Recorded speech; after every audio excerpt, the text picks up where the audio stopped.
but in the case of self-help, we use Equifax. So Equifax is who we go to check your credit. And everybody who you pay, where you have a bill, is reporting your payment history to Equifax.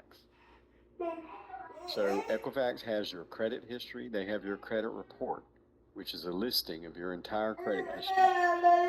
And that's where self-help goes to get a copy of your credit report. And then we also get your score. So your credit score, you can see here how scores can range from, can be 300 or 640 or 750 or 800 is a very good score, right? It's a 3-digit number. That's your credit score. It's assigned to you by the credit bureau, Equifax. The better your credit history is, the higher your score. The worse your credit history is, the lower your score. And it's calculated by an algorithm. So there's not a person at Equifax who's deciding your score. It's an algorithm. It's a computer system that's looking at all your credit history. Every time you make a payment on time, every time you miss a payment, what are your balances, what's your credit limit, how much of your credit are you using? Are you using too much credit? Do you have a collection? Bankruptcy? The algorithm at Equifax is looking at all that and deciding what your score is. And then each lender, every bank, every credit union looks at your score and assigns it a grade. It could be A+ credit, A credit, B credit, C credit. What you want, I mean, if you can have A and A+ credit, that's wonderful. Because then you can get the best interest rates, not going to turn you down for a loan. But if you have D credit and E credit, it can be tougher. I mean, it's going to be harder for you to qualify. Or if you do qualify, you may not be able to borrow as much, and your interest rate may be higher. But the good news is you can improve your credit score. It's not a judgment. It's just a point in time, and there are ways to improve your credit. This shows you on a scale of what's a good score and a fair score. Anything, in the high 600s is, 700 above is considered a good score. And even better if you can get it to 800, right? Anything below 600 is a not so good score. But again, you can improve it. This is self-help's scores. So this is how we rate you based on your credit score. We don't look at we look at your whole credit history, we look at your income, but we do look at your score. And if you have a 720 above, we consider that very good. We consider 680 and above to be good, 640 and above to be fair. Below 640 is getting low, below 600 is poor. But we will still loan to you below 600. We'll go as low as 580 on a mortgage. Just depends on all the different factors. So we already talked about those things. Equifax is looking at your payment history. How long have you had a payment history? If you only have 3 months of credit, you only have one credit card and you've been paying for 3 months and that's all you have, well, that's not very long. That doesn't tell a lender, that doesn't make that lender feel comfortable that you have a history paying your bills on time. But if you've got 3 years of credit history, that lender's going to feel very comfortable because they're going to see, well, they pay their bills on time. They're doing good. If you've got too much new credit, like if you got 3 new credit cards all within the past 3 months, that's going to count against you. The total debt you owe is going to affect your credit history. And then the types of credit. There's credit cards, there's installment loans, like a car loan, mortgage loans, store cards, different things like that. Yeah, you could say it's good to have a little bit of variety, but again, you don't need 12 credit cards. It doesn't really help you. But if you need a few, There's nothing wrong with that, but just don't overdo it. This shows you, I'm going to make it a little bigger. Again, 35% of your credit score is based on your payment history. Have you paid your bills on time? It's the single most important thing. Got to pay them on time. And the longer you pay your bills on time, the better it looks. If you miss one, not the end of the world. But that's very important. How much do you owe, and how much available credit have you used? If you have 3 credit cards, each one has a $1,000 limit, and you use $500 on each of them, and that's the balance you keep, well, that means you used $1,500 of your $3,000 limit. It's not horrible, but if you consistently keep a balance of $2,900 in that $3,000 limit, and that means you're kind of overusing that card. So be aware of what you owe. If you get too much new credit, it's going to look at the types of credit, and then again, the length of your credit history is also important. I don't think I'm going to go into this slide too much, but I will point out that if you can get a copy of your credit report, again, I think Community Partners is going to help you with that, but you can go to annualcreditreport.com and get a copy of your credit report. You should look at your credit report, or you can come to Self Help. We can run your credit report, but because there can be mistakes. It doesn't happen a lot, but there can be mistakes. And if there is a mistake on your credit report that's affecting your credit, you want to get it fixed. And there are ways to do that. It doesn't even cost you anything. You just basically have to officially request in writing to the credit bureaus that they fix the error, right? Sometimes you may have to contact the bank that made the mistake and have them fix it. But there are ways to do that.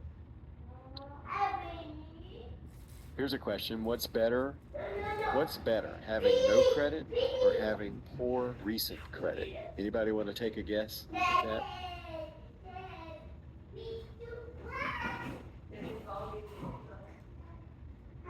Which one is worse? Poor recent credit. You thinking that's better or worse? Would be better. Versus no credit. Anybody else want to guess? Well, there's only 2 guesses. So, and technically, it's a good guess, Julianne. I respect it, but technically, poor recent credit is worse than having no credit. And the reason is, like no credit, it means you're kind of an open book. Like, and we may be willing, a lender, a credit union, or a bank, we might be willing to just give you the benefit of the doubt, right? We might look at it and say, you know what, bring in proof of your rent, or your electric bill, and that's good enough, right? But if you've got poor recent credit, like in the past 6 months, you've missed 4 payments, we don't like that. Lenders don't like that because you're showing that you're not paying your bills on time. So that's actually worse, poor recent credit. There's no way of, there's no getting around it. Sorry guys, but there's no way escaping that paying your bills on time. It's the most important part of credit.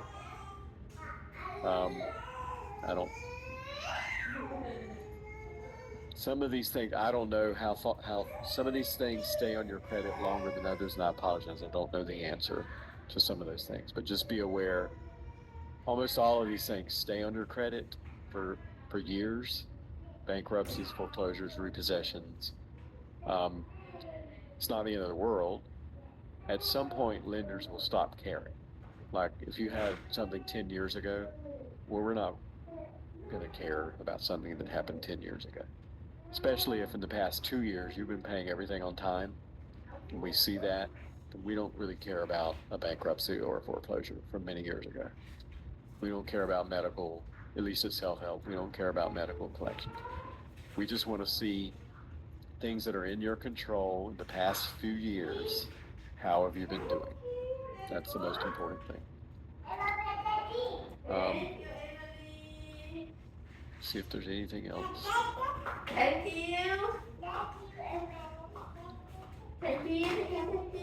think that's it. Last thing I mentioned, I can either stop here or I can talk about credit cards. I don't know how much time if I'm supposed to stop.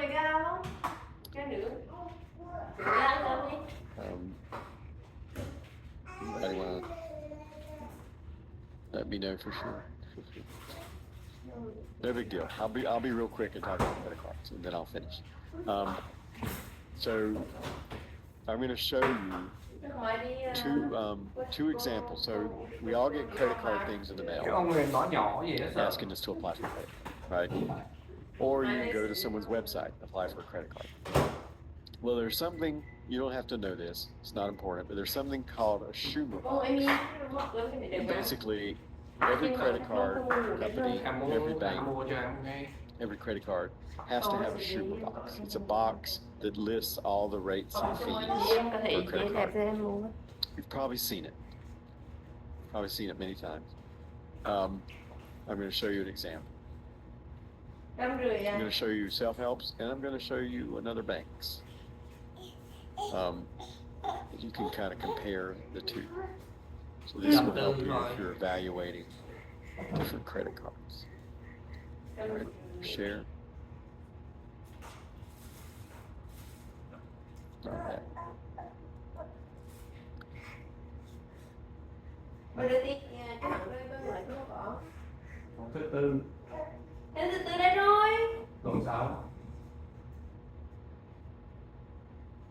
All right, here we go. All right, so self-help, this is our Schumer box. And you can see at the top, it lists what our annual percentage rates are for purchases, for balance transfers and cash advances. And you can see we list 4 different rates, 9.75 all the way up to 14.25.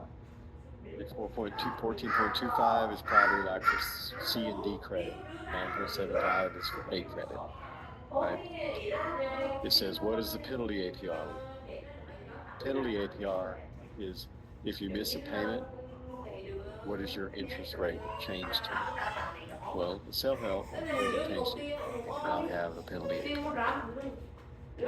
How do you avoid paying interest? Well, you pay a bill. As long as you pay it within 25 days after we send you a bill, then you pay no interest. Again, that's the smartest way to use a credit card. Use it, pay it every month. If you don't use it, pay it off every month. There's no minimum interest charge. And then it's got some transaction fees here. There's no balance transfer fee, there's no cash advance fee. We do have a foreign transaction fee. There is a late fee, but it's not going to be more than $25. If you write us a bad check to pay a fee, we charge you $25. And that's it. There's no annual fee. That's our credit card. Now we're gonna contrast that, compare that with a bank. I'm not gonna tell you the name of the bank, even though it says it. But so here's their annual percentage rate. It's basically from 21 to 30%. So it's a lot higher than ours.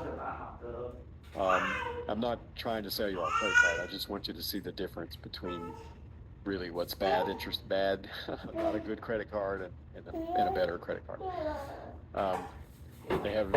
They list their interest rate for balance transfers and for cash advances. If you get a cash advance using this bank card, you're going to pay 30% on that money. It's a very high interest rate. It's too much. I don't know what this flex plan is. We're not going to worry about that. Let's look at the penalty APR. So this is if you miss it.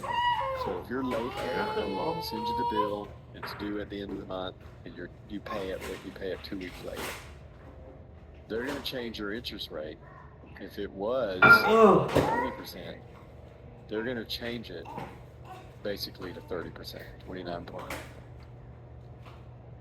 And guess what? How long will it apply? It's forever. They're never going to change it back.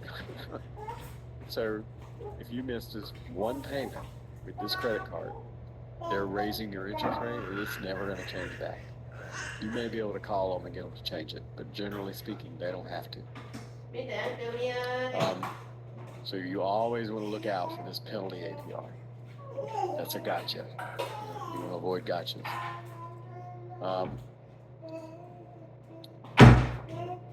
they have an annual fee on this card. So not only do they have a penalty rate, they're going to charge you $99 just to use it. You know, they don't charge you the first year, but after 12 months, they're going to charge you $99 a year. They have a balance transfer fee. It's either $5 or 5%, whichever is greater. So if you're transferring a balance from another card to this card, they're going to charge you 5%. If you're moving $1,000, they're going to charge you $50 just to move the balance. Em đi bà mẹ Same đến thing if tay you're chi getting cho cash ai? advance, they're going to charge you 5%. They don't have a foreign purchase fee. But I still think it's just a better card. Còn phải sẽ tìm They cho have ba a hả? lot of fees. Their late payment fee is higher than ours. So I'm not trying to sell you on a card because that's not why we exist. We want to help you. Emily thì But cái I just tim nó wanted to cho use ba hay that cho má? comparison. So if you get any of Không có these cho things in má. the mail, you can read them and Cho decide ba thôi. is this a good credit or a bad credit. Look at that annual Chỉ fee. cho ba với má. Ok, Look at cho that ba balance với má. transfer fee. Look at the penalty on top. Look at what's the interest rate.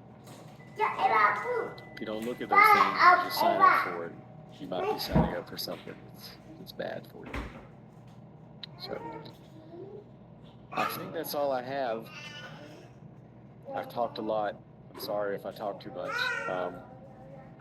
It's better if you do these in person because then you can ask people questions and go back and forth. But I appreciate everybody for paying attention. Again, self-help is mission-oriented. We want to help people. We want to help homeowners. That's why we're doing this. We're happy to do this. Even though I didn't talk a lot about mortgages, you have to understand this other stuff too. You have to understand how to save money for down payment. You have to understand how to look at your credit, if your credit good or not. Those are all important parts of home buying. And I think that's it.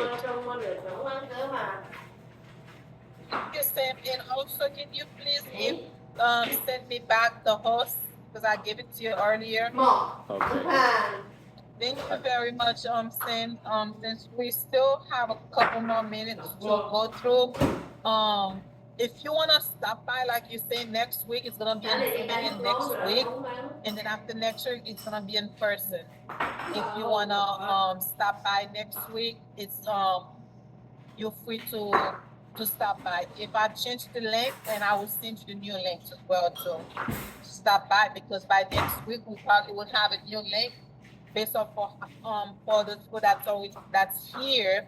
That's who we're gonna be working with, and then make sure that they we get all documents to change the links by next week.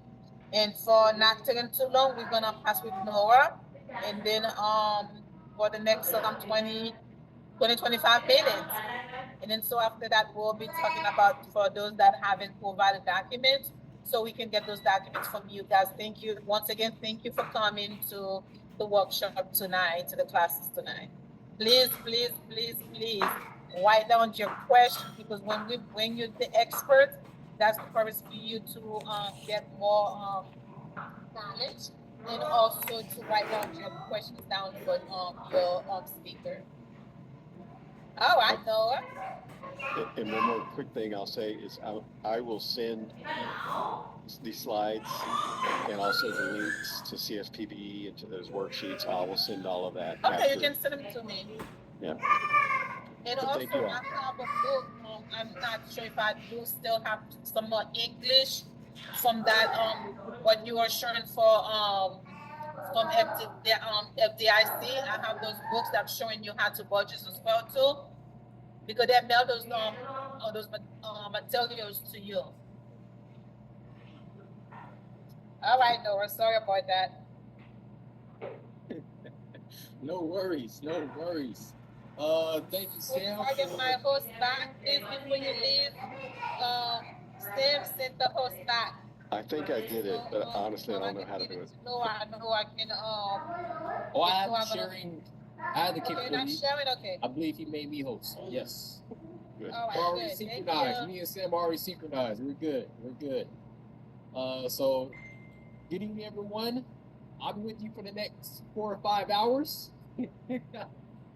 Just kidding, everyone. I already see some people sleep with their cameras Someone on. have joy, right? Yes, gotta lighten up the mood sometime, you know. But I won't be too long. Sam definitely delivered a great presentation. Definitely a lot of value, a lot of information that's very practical and that everyone can take advantage of. So I want to thank him for that, and thank you, Rudy, for the opportunity for me to present. So, with no further ado, again, like I said, I will not be too long. Just a couple hours. Again, just kidding. Just kidding. So, share my screen. I want to respect everyone's time here. So, hello, welcome to session 1 of Lake Worth Beach Home Buyers Club. All right, session 1. Now, according to the time, I want to go over everything, and I know Sam did speak about credit, so I won't be a broken record and talk about that again. But I know the majority, some of you, are seeking budgeting and money management tips. Okay, if you're still with me, let me see. Okay, let's see. I think if you are still with us, so hopefully you hear this. Hopefully you see it, and this will help you. So just gonna go over what is budget, 5 steps to making a budget, some money management tools and tips, the 50-30-20 rule, and then knowing the difference between needs and wants. So that's gonna be a big thing. That's gonna be a big thing. Okay. So moving forward, I want you all to know this. Saving money is healthy and habit forming. And it's the foundation for building wealth. Right? Most of y'all, some of us have possibly heard a penny saves, a penny earned. Right? That quote holds true just for this. Because again, you're saving money. It's a habit. It's a habit. But then the other thing, if you're not keeping track of your money, or if you're not budgeting, it's important to know this quote. If you fail to plan, you plan to fail. If you fail to plan, your plan is to fail. Benjamin Franklin said that. Although he's not a president, he is on a $100 bill. Fun fact. There's two. Anyways, I'll keep going. But this is a little bit about me. I know I don't have a lot of time, so I'm gonna cut it short. If you're looking for financial coaching or guidance, or just more one-on-one assistance when it comes to finance, maybe budgeting, credit counseling, or just anything within financial services, I'm your guy. I'm here for you. Scan the QR code there. You see all these links pop up. Now, my phone number is right there. If you wanted to, of course, set up a time to talk with myself, just hit on Let's Talk. But again, some more of our services, financial education is right there. And more, if you need a guide for credit, is right there and other tabs as well. Okay?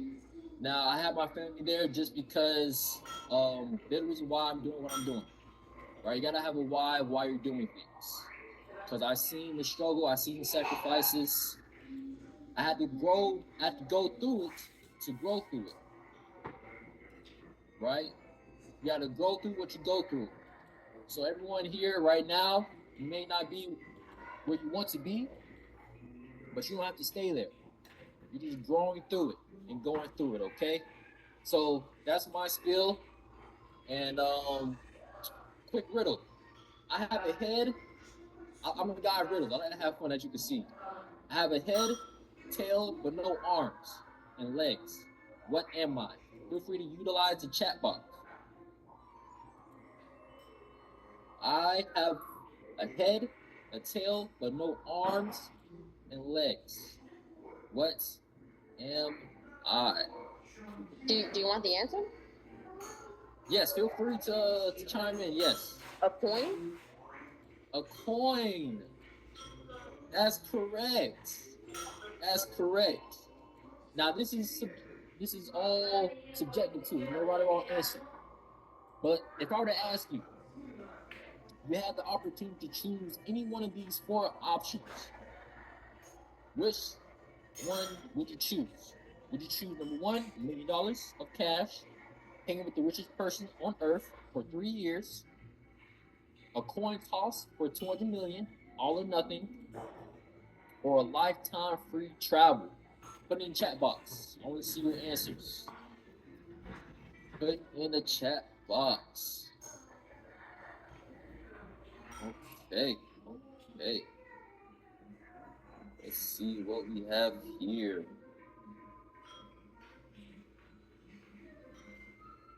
I have no idea why I cannot see chat box, which is weird. Oh, here it is. Haha. Okay, we have 4s. We have 2. We have 1. Okay, no one's a risk taker. No one said 3. That is hilarious. But I see 1. Okay, 1, 2, 3, 4. Some people like to travel. Okay, I like it. Okay, I love it. So let me bring it back here now that I know what to do. Okay, so what is budget? We're going to dive into it. Budget is a plan for your money. Simple as that. What you seen Sam go through, that worksheet, is a plan. It's a plan for your money. You gotta know what's coming in, you gotta know what's going out. Right? You gotta know what's coming in and what's coming out. Because you don't want to let money run your life. You have to let money help you run your life better. So it's best to have a plan in place. And a smart budget results in a surplus, not a deficit, meaning that you have more money than less of it. And not budgeting or not following a current budget can lead to bad credit, bankruptcy, or debt. Right? Or you could be like the lady on the right. Or if you plan and budget, you could be like the person on the left. Right? Sitting on the beach. For those who like to travel, this could be you. You know?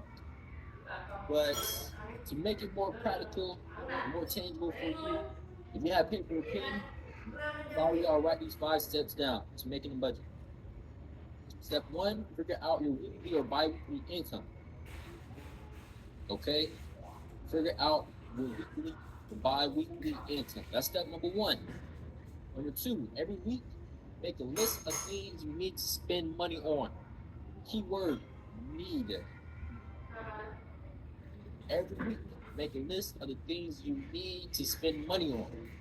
Step number 3, make a list of the things you want, but could get along without if you had to. Those are the differences between step 1 and step 3. Make a list of the things you want, but could get along without if you had to. Step 4, now list any things that you need to save for. Again, step 4, list anything that you need to save for. Step 5, subtract your needs, which was from step 2, from your income. And you can save or spend whatever's left. All right? And we're going to talk about learning the 50-30-20 rule. When it comes to budgeting, this is your weekly budget right here. Within a few minutes, I taught you how to budget. Congratulations. Now, of course, you want to have more like accountability partner or more assistance, hands-on of how you can use for yourself.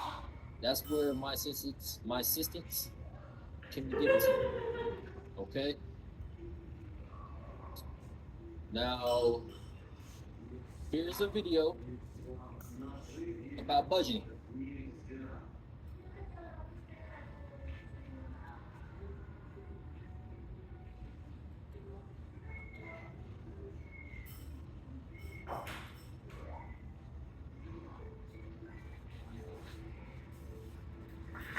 I can't hear it. Oh, you all can hear it? No, can't hear No it. sound. Y'all just looking at me the whole time. Let me see. Hold on. Well, time purpose, yeah, so we might have to.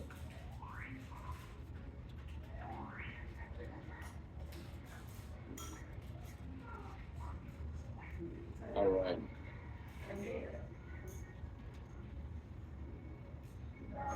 No, this is very tricky. Okay. So we're just going to No keep it moving. sound still. No worries. I'll make sure I have Luke or someone send out the video to you all, or I'll send it to you personally. But it's a great video for you all to watch. And we want to keep it moving. So, what is money management? Money management refers to how you handle all of your finances, from budgeting to investing to saving to setting goals. So, the core concepts of money management are goals and objectives, getting organized, tracking spending, building a budget, saving money. Okay? Again, this is money management. One thing that I came across is that you can make money two ways. You can make more or you can spend less. You decide. You decide. All right? Or, someone else told me money's not the key to happiness, but if you have enough money, you can have the key made. Can I get an amen? Amen. Thank you. All right. But this is a flow chart about how you can do these things when it comes to your money management. Hopefully y'all are aware of this because I'm about to fly through this. Again, I want to be respectful of your time. So that's that. Goals and objectives. Now there's a difference between goals and objectives. A goal is an end result that is achieved within a more or less fixed time frame. For example, buying a home, buying a house. That's why we're all here. Objectives could be a specific action or a step that a person or system must take in order to achieve a goal. So there's smaller steps, right? So in general, let's say if you want to buy a house, that's a goal. But the objective could be you want to increase your savings. You want to build your credit, right? You want to pay off debt. Those are objectives that's going to lead you to your goal. Okay? And the goal, again, as you see here, a broad outcome achieved over an extended period of time, while an objective is short, measurable steps taken to achieve that goal. I'm sorry. Can you say that again, Ms. Anderson? I said I'm tired. You said one more You time? have to mute her. Oh, okay. Never mind. Okay, no worries. My apologies. My hearing, I got to get my hearing checked out sometimes. Checked out. Yeah. No, I was the person. I was just saying also. So, as far as expenses, sometimes we want to trim our expenses. When we meet our goals, our expenses could be holding us back. So some tips would be coupons, price comparisons, maybe eating at home as much as possible. Maybe you like to eat out, or just maybe like to trade services with friends and family, right? Maybe you do hair and you need a babysitter. Maybe they like to babysit, or maybe a mechanic, things like that. And trade services, how you can trim expenses. Okay. And then when it comes to income, there's gross and there's net. Okay? Gross is before taxes, right? Before taxes, before anything is taken out. Net income is after taxes, right? After Uncle Sam gets whatever his piece of the pie is off our hard-earned money, that's net income. Now, I explain that because it's important when you calculate your monthly income, your monthly net income. Now, some of you may be paid weekly, bi-weekly, and so these are just some formulas how you can calculate what your net income is. All right. We'll leave you here for a few more seconds. Again, due to time, we're gonna take the screenshots. We can discuss it later.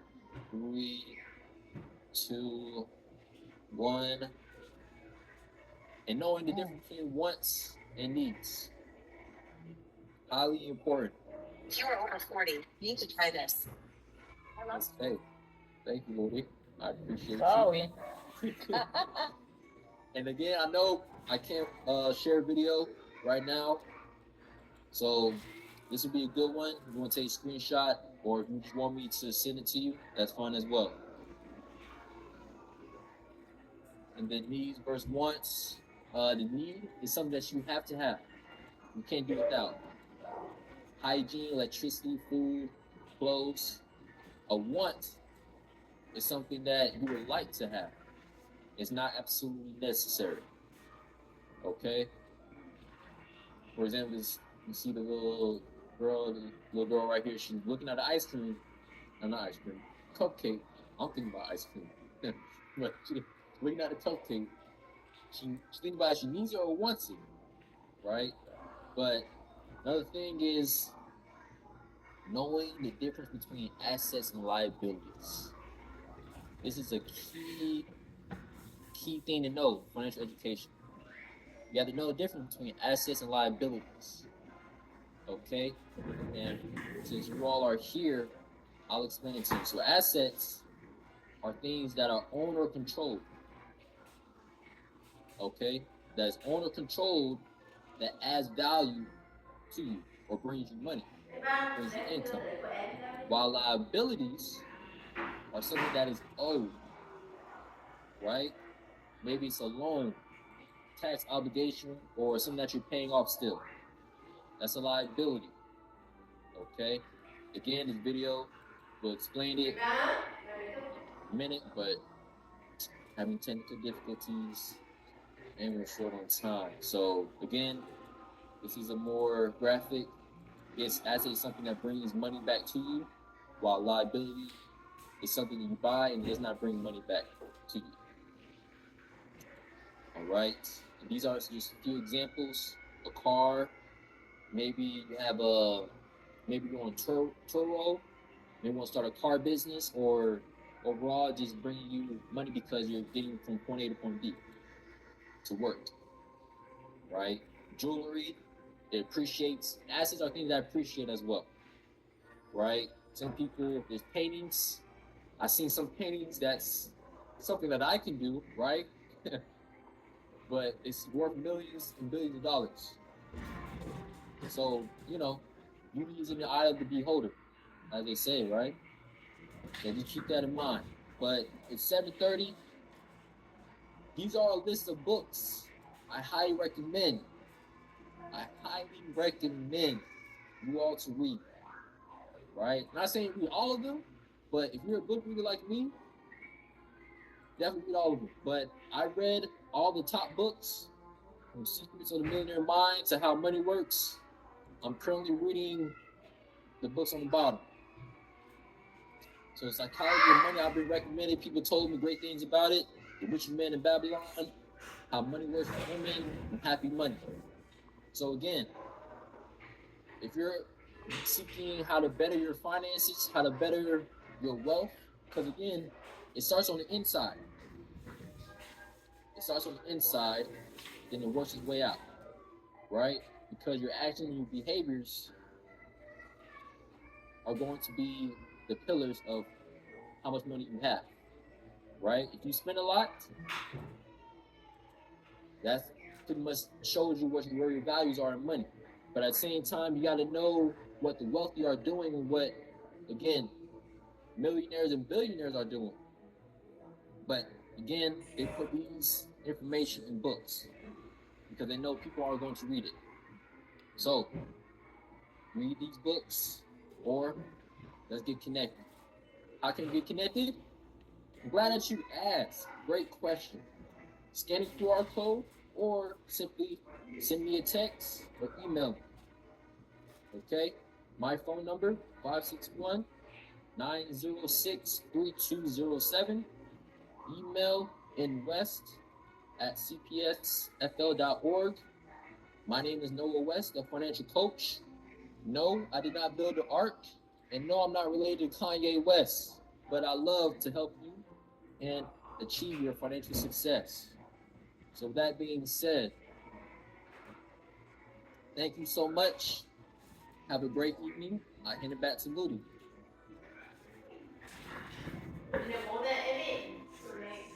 Thank you. You're welcome. Well, since Moody's not here with us this very second, does anyone have any questions, comments, or concerns about what's been said, what's been presented? Speaks now, forever holds your peace. All right, Lily, the floor is yours. Thank you so much. Thank you, Nora. Thank you. We'll see you guys. We'll see you next. No, we'll see you tomorrow. No, I'm not next week. Nora. Yeah, excuse me. You look real good in your outfit today. What happened? Lily, I said, you look really good in your outfit today. Yes. Thank you. Let me mention something. Wait, before you guys go, tomorrow I will be reach out to if any of you didn't provide the documents that need to provide it, and I will be reaching out to you guys, especially to you directly, not to hold. If I send an email to you to do something, it's because maybe I don't have it. Usually when I send an email, before I send an email to request documents, I would ask Bill first, because sometimes you probably will send something to Bill, then you didn't send it to me, and I will check the sales first, and I will check my email as well to make sure it's in there. Okay, go ahead, Bill. Yeah, let me say something. Before you guys leave, we need the two main documents, which a lot of you have already turned in. However, in order to be able to get to the next class, we need those two documents. Okay, it's the intake.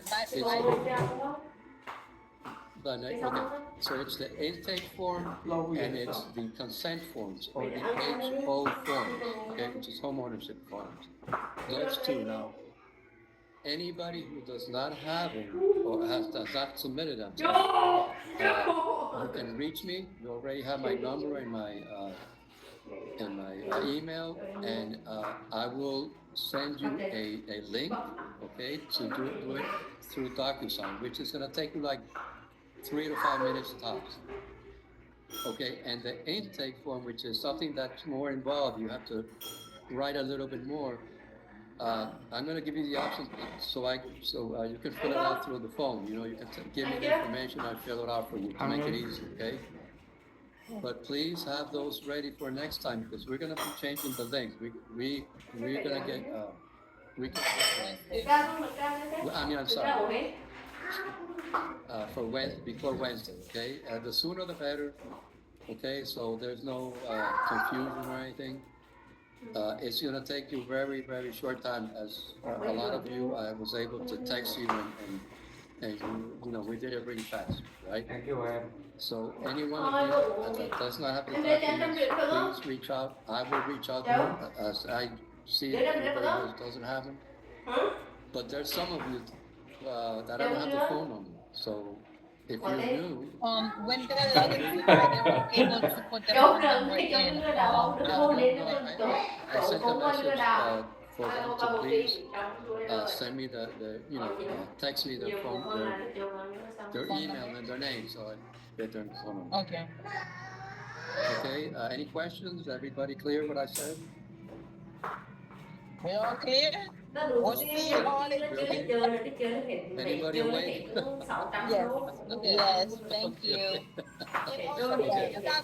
And that's why when you guys receive my email, it also have that consent form. If you guys able to put your camera on for me, please, so I can take your pictures from the screen for attendance to our high managers. Please, thank you. Okay, thank you all. Thank you. Thank you. Okay.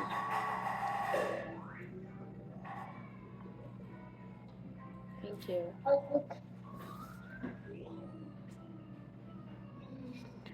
Okay, thank you. So long.